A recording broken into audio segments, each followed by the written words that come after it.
मैं जब सोता हूं तो 4 से 5 महापुरुष मेरे सपने में आते हैं। जैसे ही मैं सोता हूं कभी कोई से एक गए, आंख लगी दूसरे आ गए। कभी राष्ट्रपिता ज्योतिबा फूले आते हैं, कभी साहू जी महाराज आते हैं, फिर बाबा साहब अम्बेडकर आते हैं, फिर माननीय काशीराम आते हैं, फिर माननीय रामसुब्रमण्यम वर्मा आते हैं और बार बार मुझसे कहते हैं कि जब यहां कमजोर वर्गों के लोग खून के आंसू रो रहे हैं, उनकी बहन बेटियों पर जुल्म जातीय अत्याचार हो रहे हैं, उनका नौजवान तबका बेरोजगारी के मार सह रहा है, थाने कचहरियों में उनकी सुनवाई नहीं हो रही है, तो तुझे कैसे नींद आ जाती है? तू क्यों सो रहा है? तो फिर मैं एकदम से जाग के खड़ा हो जाता हूं, फिर मैं उठकर बैठ जाता हूं।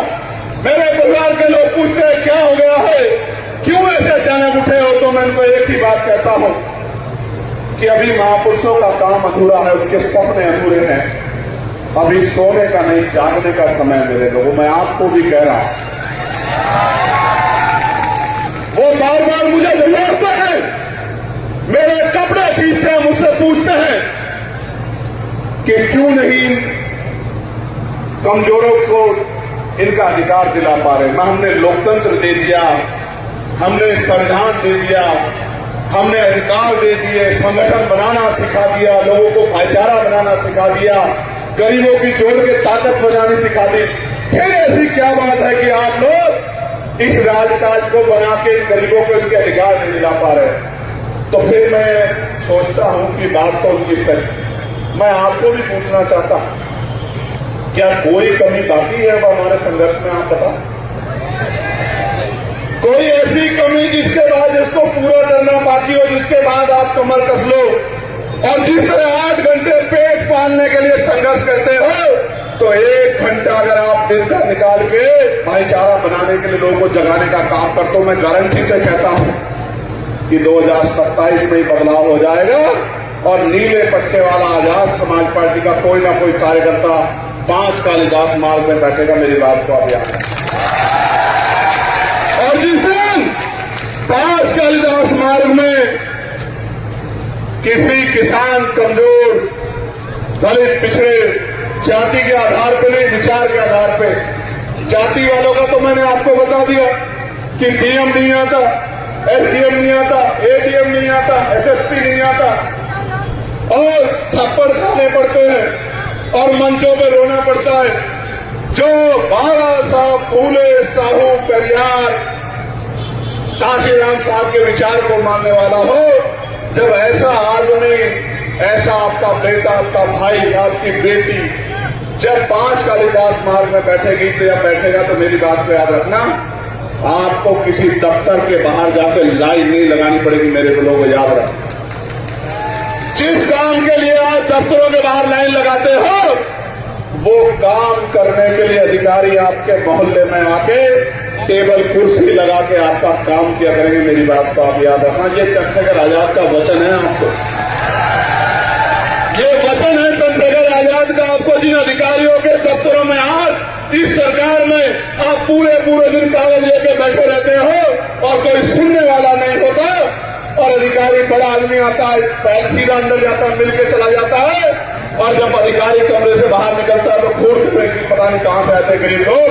आज जिनको इस तरह का जुल्म सहना पड़ रहा है, जो कागज लेके यहां खड़े और वहां से रो रो के कह रहे हैं कि हमें बचा लो बचा लो, मैं उन सब गरीबों को कहना चाहता हूं, अगर आपने काम किया, नौजवानों याद करो, मैंने बताया ना, शहीद आजम सरदार भगत सिंह 24 साल के भी नहीं थे, करतार सिंह सराभा 19 साल के थे।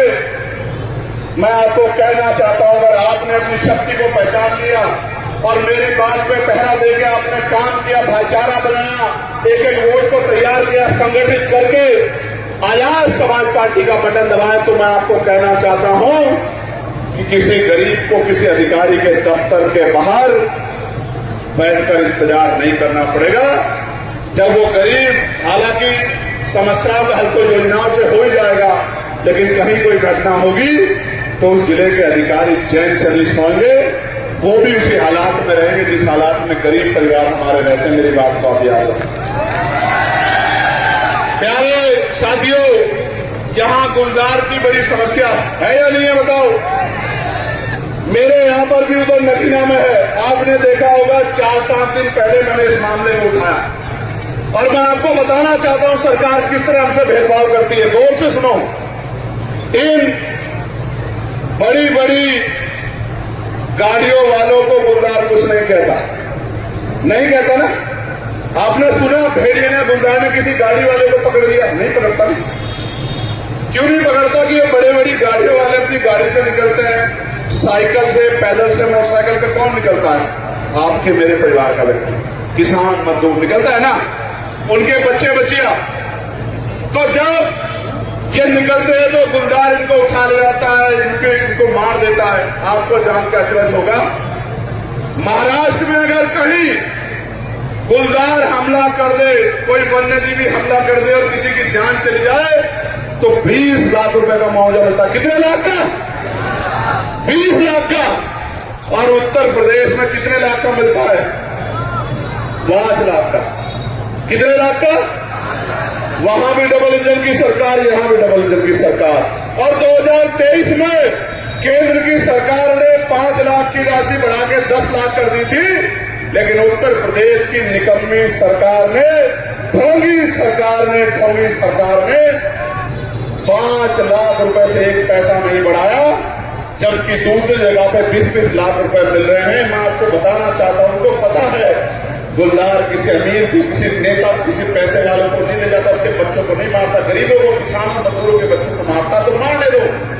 इनकी जान की कीमत सरकार की नजर में 5 लाख रुपए। प्यारे साथियों, ये भेदभाव इस सरकार में हमारे और आपके साथ हो रहा है। अभी मैंने 3 दिन पहले जिनको राशन डीलर कहते हैं उन भाइयों की आवाज उठाई। महाराष्ट्र में 2.25 रुपए करीब उनको जो है लाभांश कमीशन मिलता है। उत्तर प्रदेश में 90 पैसे मिलता है। जब 90 पैसे मिलता है, कई जगह पे देखा गया कि मजबूरी में वो कुछ राशन में से कटौती करते हैं जो राशन मिल रहा है। मैंने मांग उठाई कि उनको 90 पैसे की जगह 3 रुपए लाभांश कमीशन मिले, जिससे वो जो अनाज ऊपर से आ रहा पूरा का पूरा अनाज गरीबों के घरों तक पहुंच सके, उनके बच्चों के पेट तक पहुंच सके। प्यारे साथियों, किसानों की बिजली का बिल माफ हो 2022 में सरकार ने वादा किया था, बिजली का बिल माफ करेंगे, उनका कर्ज माफ करेंगे। अभी 5-6 दिन पहले मैंने पार्लियामेंट में जोर शोर से आवाज उठाई कि आप कह रहे थे बिजली का बिल माफ करेंगे, आप कह रहे थे हम उनका जो आमदनी दोगुनी कर देंगे, आप कह रहे थे कर्ज माफ करेंगे। ना तो बिजली का बिल माफ हुआ, ना कर्ज माफ हुआ, ना इनकी आमदनी दुगनी हुई। और तो और मैंने वो वीडियो जरूर देखी है जब लखीमपुर खीरी में किसान लाइन लगा के जाते हैं और सुबह से 4 बजे से लग जाते हैं यूरिया और डीएपी के लिए, और पुलिस उनको लाठी बजा बजा के भीड़ को कंट्रोल करने के लिए उनके हाथ पैर तोड़ने का काम करती है। वो वीडियो जरूर मैंने अपनी आंखों से देखी। ये सरकार है जो कहती है किसानों के हितैषी। प्यारे साथियों, अभी कुछ दिन पहले, क्योंकि मैं छात्र राजनीति से आया हूं और छात्र राजनीति की इंपोर्टेंस को समझता हूं, हमने पार्लियामेंट में ये लेटर लिख के दिया था मिनिस्टर को कि उत्तर प्रदेश के विश्वविद्यालयों के अलावा विद्यालयों में शासन चुनाव नहीं हो रहे हैं। नेता का बेटा नेता बन रहा है, एमएलए का बेटा एमएलए बन रहा है, एमपी का बेटा एमपी बन रहा है, चेयरमैन का बेटा चेयरमैन बन रहा है, गरीब का बेटा झंडा उठा रहा है। हमने कहा कि शासन चुनाव बहाल होने चाहिए, जो गरीब प्रतिभाएं ग्रामीण क्षेत्रों की वो विद्यालय से सीख के आएंगी, और जब सीख के आएंगी तो एमपी एमएलए बन के चेयरमैन बन के अपने लोगों को, अपने क्षेत्र के हालात को बदलने का काम करेंगे। और मैं आपको विश्वास दिलाता हूं, हमारी पार्टी पढ़े लिखे नौजवानों को, चाहे वो गरीब परिवारों के क्यों ना हो, उन तमाम नौजवानों को मौका देगी जिनके अंदर लड़ने की क्षमता है लोकसभा और विधानसभा में, कि वो जाए और अपने क्षेत्र की समस्या का हल विधानसभा लोकसभा में जाकर करने का काम करे। नौजवानों को पर्याप्त हिस्सेदारी आजाद समाज पार्टी आने वाले विधानसभा चुनाव में, पंचायत चुनाव